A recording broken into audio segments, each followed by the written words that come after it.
누가복음 14장 말씀. 안식일에 예수님이 음식을 잡수시려고 저명한 어느 바리새파 사람의 집에 들어가시자 사람들이 예수님을 유심히 지켜보았다.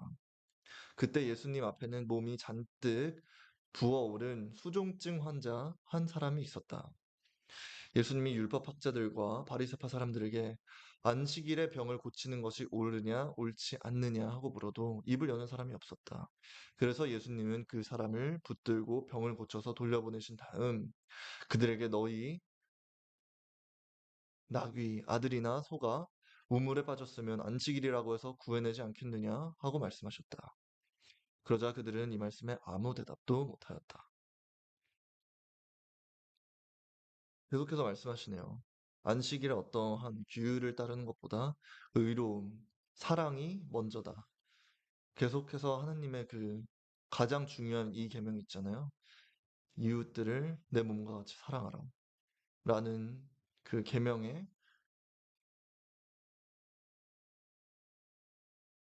똑같은 말이죠. 특석에 앉지 말라. 예수님은 초대받는 사람들이 저마다 특석에 앉으려는 것을 보시고 비유를 들어 이렇게 말씀하셨다. 결혼잔치에 초대를 받거든 특석에 앉지 말아라. 혹시 너보다 더 귀한 손님이 오면 주인님, 내게 이분에게 자리를 내어주십시오 할지는 모른다. 그렇게 되면 너는 창피만 당하고 끝자리로 밀려날 것이다.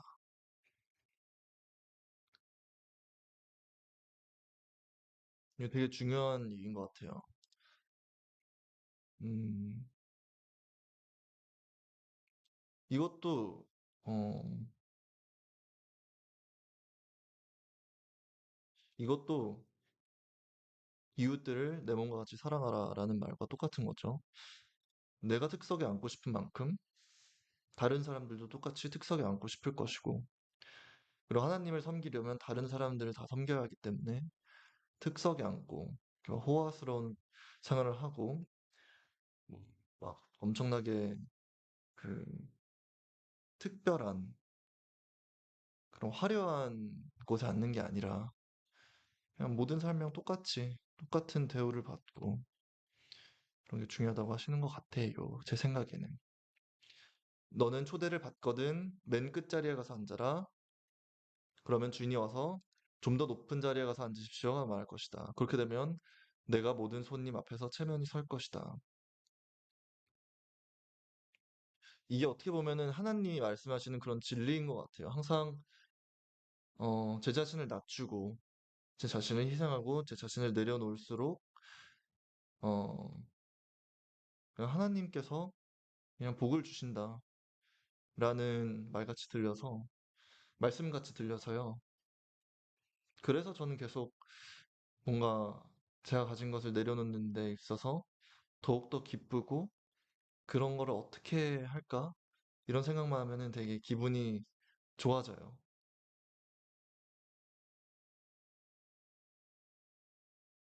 음,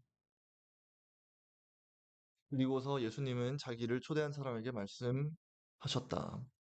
내가 점심이나 저녁을 대접할 때 친구나 형제나 친척이 나 부유한 이웃 사람을 초대하지 말아라. 그렇게 하면 그들도 너를 초대하여 너가 베푼 것을 도로 갚아버릴지도 모른다. 너는 잔치를 베풀 때 가난한 사람과 불구자와 절뚝발이와 소경들을 초대하라. 빨리 이럴 수 있는 날이 왔으면 좋겠어요. 근데 이렇게 했을 때, 음, 하나도 카메라 없는 곳에서 하고 싶고, 그러니까 누가 봤을 때, 막, 얘 쇼하네. 아니면은, 뭐, 정치하려고 하는 이런 오해를 사고 싶지 않아서 이거를 하고 싶은데, 음, 이거를 어떻게 하는 게 좋을지라는 생각이 드네요. 근데 물론 제가 좀 더 시간을 들이고 노력을 들여서 정말로 사회에서 외면받는 분들이 많은 곳을 찾아서 그분들이랑 같이 어, 어, 어떻게 할 수 있는지 제 머릿속에 생각이 났습니다. 제가 그냥 찾아가서 그냥 맛있는 음식 제가 싸들고 가서 다 같이 나눠 먹고 아니면 뭐 시켜 먹든 방법은 많으니까 그렇게 하면 될 것 같아요. 그러면 그들이 너에게 갚을 것이 없으므로 너에게 복이 있을 것이다. 아멘. 이것은 의로운 사람들이 부활할 때 하나님이 너에게 갚아주실 것이기 때문이다. 이때 잔치석에 함께 앉아 있던 어떤 사람이 이 말씀을 듣고 하나님의 나라에서 잔치 음식을 먹는 사람은 참 행복하겠습니다 하자 예수님이 그에게 말씀하셨다. 어떤 사람이 큰 잔치를 베풀고 많은 사람을 초대하였다. 잔치 시간이 되어 초대한 사람들에게 종을 보내서 어서 오십시오. 모든 것이 준비되었습니다 하고 전하게 하였으나 그들은 하나같이 변명을 하며 한 사람을 은 밭을 샀으니 나가봐야겠습니다. 용서하십시오 하였고 또 한 사람은 소 5겨리를 사서 시험하러 가는 중입니다. 용서하십시오 하였고 다른 한 사람은 방금 결혼을 해서 갈 수가 없습니다. 하고 말하였다. 종이 돌아와서 주인에게 그대로 보고하자 주인이 화가 잔뜩 나서 그 종에게 너는 빨리 시내 거리와 골목으로 가서 가난한 사람과 불구저와 소경 절뚝발이들을 모두 데려오라 하고 명령하였다. 종이 주인에게 돌아와 주님 말씀대로 하였으나 아직도 자리가 남았습니다 하자 주인은 그에게 너는 큰 길과 산울가 시내 변두리로 나가서 사람들을 억지로라도 데려와 내 집을 가득 채워라 하고 말하였다. 내가 분명히 말해두지만 먼저 초대받았던 그 사람들은 하나도 내 잔치를 맛보지 못할 것이다. 많은 군중이 예수님과 함께 갈 때 예수님이 그들을 향해 이렇게 말씀하셨다. 누구든지 내게 오는 자가 자기 부모와 아내와 자녀와 형제 자매 심지어 자기 생명보다 나를 더 사랑하지 않으면 내 제자가 될 수 없다. 그리고 자기 십자가를 지고 나를 따르지 않는 사람도 내 제자가 될 수 없다. 누구든지 내게 오는 자가 자기 부모와 아내와 자녀와 형제 자매 심지어 자기 생명보다 나를 더 사랑하지 않으면 내 제자가 될 수 없다. 항상 말씀하시는 것 같아요. 세상 것에 대한 욕심을 내려놔야 된다. 이게 어떻게 보면은 저희 한국 이런 정서상에 굉장히 욕먹을 일이잖아요. 여러분. 근데 하나님께서는 음, 참 저는 이런 하나님이 너무 좋아요. 그리고 자기 십자가를 지고 나를 따르지 않는 사람도 내 제자가 될 수 없다. 왜냐하면 항상 그러니까 최소한 저한텐 그래요. 제 주변에 있는 지인들이나 가족들 보다 음, 훨씬 더 안 좋은 환경에서 힘들어하시는 분들이 많기 때문에 항상 가족이 먼저가 되고 지인들이 먼저가 되면 이 세상에 있는 아픔받는 분들에게 도움이 될 수 없다. 도움드리기가 더욱더 힘들어진다. 이런 생각이 드는 것 같아요. 그리고 마지막으로 제 생명에 대한 욕심이 너무 많으면 더 잘 살아야지, 뭐 더 부유하게 살아야지 이런 생각이 많으면 결국은 하나님이 원하시는 이웃들을 위해서 사는 삶, 하나님을 위해서 사는 삶이 힘들어지는 것 같아요. 그리고 여기서 이제 하나님이 변명하지 말라고 이제 말씀을 하시는 것 같아요. 밭을 샀으니 나가봐야겠습니다. 소를 사서 시험하러 가는 중입니다. 방금 결혼해서 갈 수가 없습니다. 이런 식으로 이게 다 어떻게 보면 세상적으로는 합리적인 변명인데 하나님 앞에서는 그저 하나님보다 세상을 더 사랑하는 구나 이렇게 하나님이 상처받으실 수도 있는 음, 거잖아요. 하나님께서 실망하실 수 있고 그리고 지금 제가 이런 말을 하는 저 스스로도 굉장히 바리새파 사람 같은 거죠. 제가 하나님의 말씀을 이해하고 여러분들과 함께 공부하면서 막상 어, 오늘도 이제 굶어 죽으시고 아니면은 오늘도 힘듦 속에 뭐 생명을 끊으려고 하시는 분들도 있으실 텐데 그런 걸 외면하고 저는 지금도 제 삶의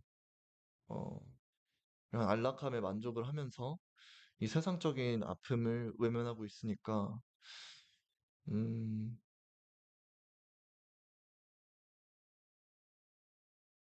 잠시만요.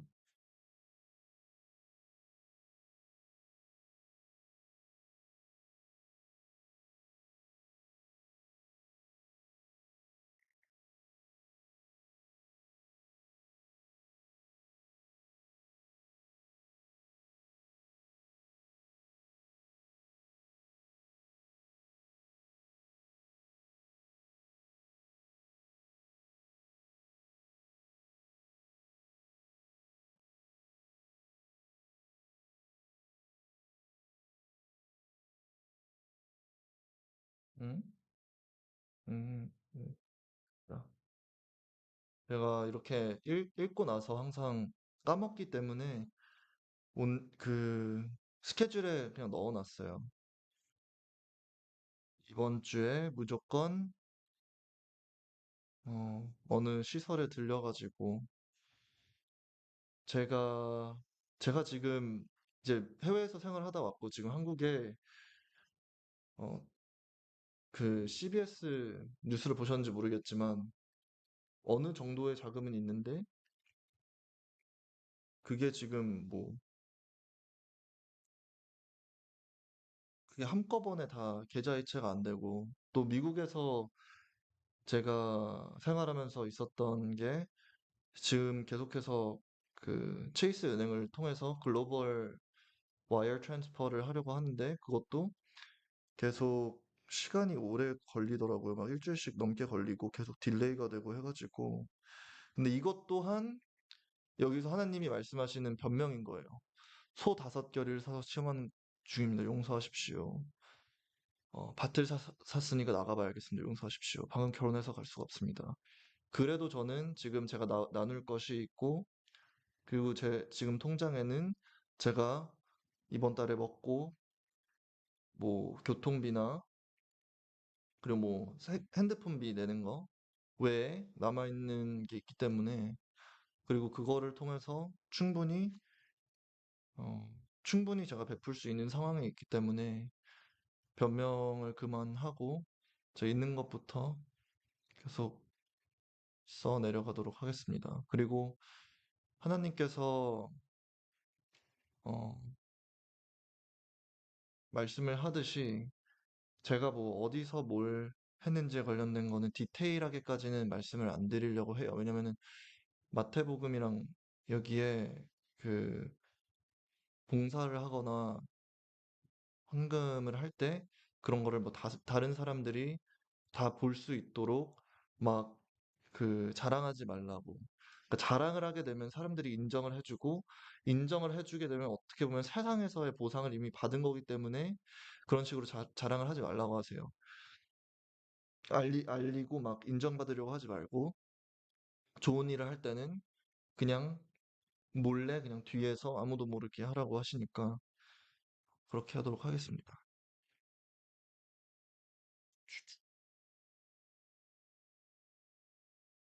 그렇다고 해서 뭐 나중에 뭐 이런 거 하셨습니까 했을 때 거짓말까지는 안 하겠지만 한 건 인정을 하겠지만 그렇다고 제가 막 방송에 나왔어. 아, 여러분 오늘은 제가 어디 가서 뭐 이렇게 좋은 일을 했어요. 이런 식으로 얘기는 하지 않을 것 같아요. 왜냐면 어떻게 보면 이건 좋은 일을 한 게 아니라 제가 원래는 가지고 있으면 안 되는 돈이잖아요. 어떻게 보면은 불평등한 환경에서 제가 자랐고 불평등한 교육을 받았고 불평등하게 미국에서 어, 불평등하게 저의 이런 집안 내력과 뭐 이런 여러 가지 등이 이제 고려가 돼서 좋은 직장도 얻고 좋은 학교도 나오고 했는데 거기서 제가 모은 돈과 뭐 제가 이때까지 학비를 도움을 받은 거 이런 것들은 제 힘으로 한 거라고 생각을 안 하거든요. 제가 이룬 게 아니고 저는 그저 이 집안에 태어나서 이 집안의 비자금 관련된 모든 것을 그냥 방관하면서 제가 저에게 방관했기 때문에 제가 사용할 수 있었던 거기 때문에 특히나 저는 하나님 말씀을 더욱더 따라야 되는 의무가 있다고 생각을 합니다. 워낙 죄를 많이 짓고 살아가지고. 그리고 오늘도 이제 5월 18일 이제 민주화운동 관련돼가지고 다큐멘터리나 이런 거를 보다가 어 그때 이제 되게 잔인하게 돌아가신 분들의 사진 같은 거를 검색해서 막 찾아봤어요. 근데 음,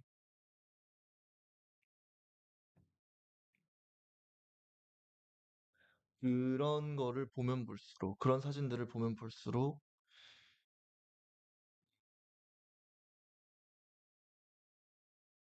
정말 정말로 제가 지금 살고 있는 삶이 어 제가 지금 살아있는 게 신기하다라는 생각이 들더라고요. 제가 왜 살아 있을까? 그러니까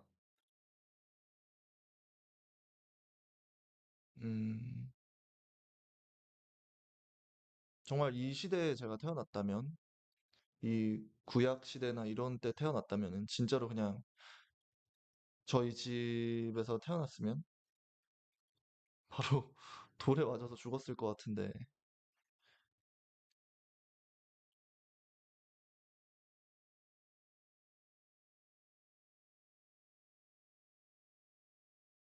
그러니까 더더욱 제가 지금 받는 관심이나 이런 게 헛되이 사용되지 않았으면 좋겠다는 생각이 계속 들어요. 계속해서 회개하고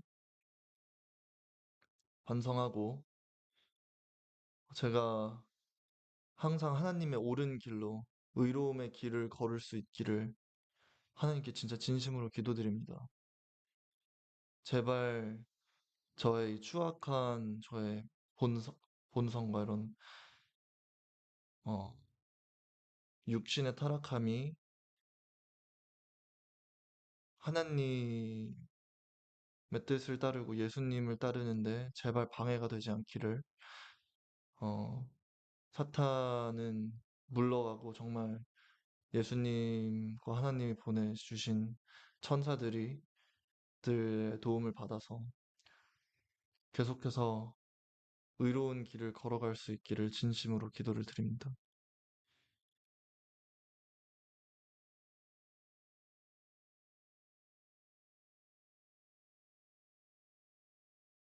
어, 너희 중에 누가 망대를 세우려 할 때 먼저 앉아서 그것을 완성할 만한 돈을 가졌는지 비용을 계산해 보지 않겠느냐? 만일 기초 공사만 하고 완성하지 못하면 보는 사람들이 모두 이 사람이 시작만 해놓고 끝내지 못했구나 하고 비웃을 것이다. 그리고 저는 이제 철학이라는 거는 답이 없어요.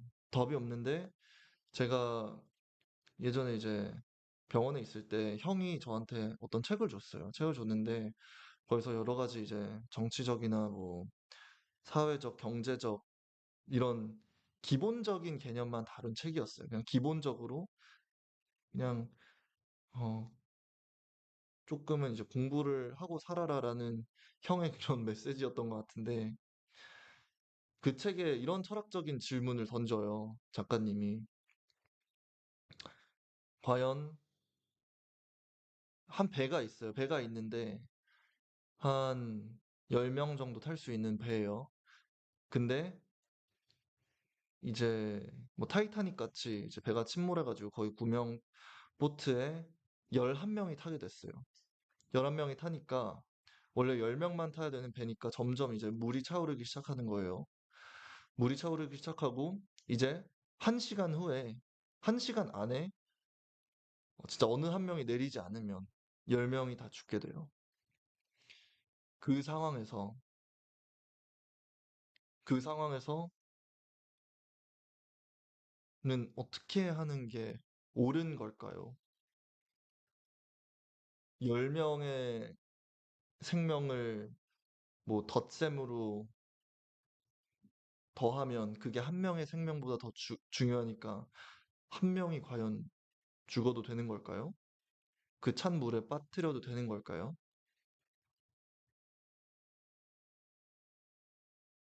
만약에 그 보트가 어 5천만 명, 6천만 명을 태울 수 있는 배인데 거기 한 7천만 명이 탔어요. 그럼 6천만 명의 생명이 1천만 명의 생명보다 훨씬 더 중요하니까 그럼 1천만 명을 죽여도 되는 걸까요? 다 빠뜨려서?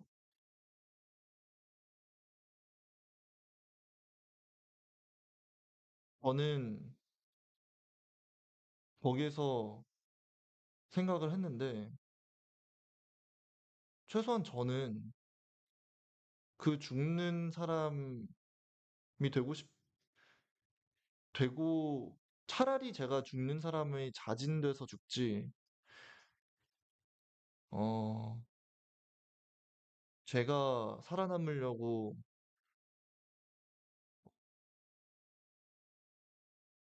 다른 사람들의 희생이 정당화시킬 수 없다라고 생각을 했어요. 저는 최소한.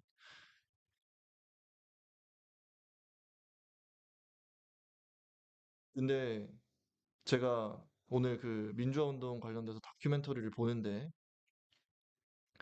거기에 댓글들이 이렇게 달려 있더라고요. 그리고 실제로 어, 또 뭐 그 처벌을 면제받은 이유가 경제, 나라의 경제 발전과 나라의 경제 발전.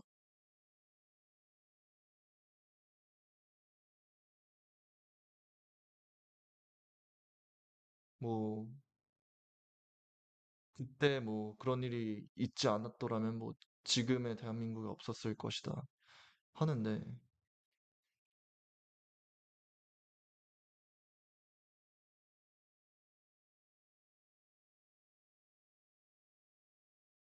어, 그분들도 똑같은 생명이잖아요. 저는 인간이기 때문에 지금 제가 살아있는 게 좋아요. 죽고 싶지 않고 살고 싶은데 제 생명이 소중하듯이 모든 사람들의 생명이 똑같이 소중한 거잖아요.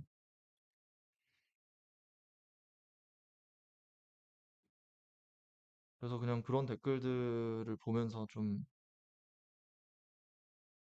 음, 여러 가지 생각이 들었어요. 근데 이거는 오로지 철학적인 거고, 철학에는 답이 없고, 옳고 그름에는 인간의 기준에서 봤을 때는, 뭐 사람마다 다르겠지만, 최소한 하나님의 기준, 성경의 기준에서 제일 중요한 이 계명을 따른다면, 이웃들을 내 몸과 같이 사랑하라. 라는 시점에서 봤을 때는 정당화될 수 없다고 생각을 해요. 그 어떤 변명도.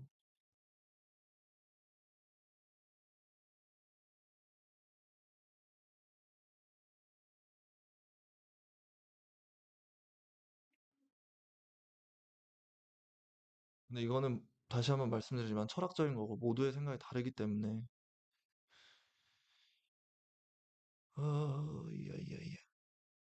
너희 중에 누가 망대를 세우려 할 때 먼저 앉아서 그것을 완성할 만한 돈을 가졌는지 비용을 계산해 보지 않겠느냐?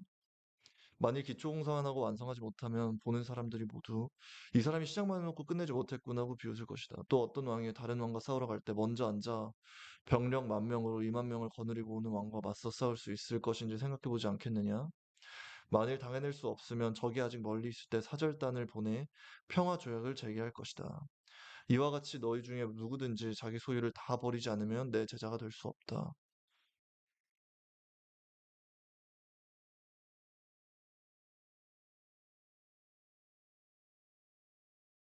소금은 좋은 것이지만 만일 소금이 그 맛을 잃으면 어떻게 다시 짜게 할 수 있겠느냐? 그것은 흙이나 거름에도 쓸모가 없어 내어 버린다. 귀 있는 사람은 잘 들으라.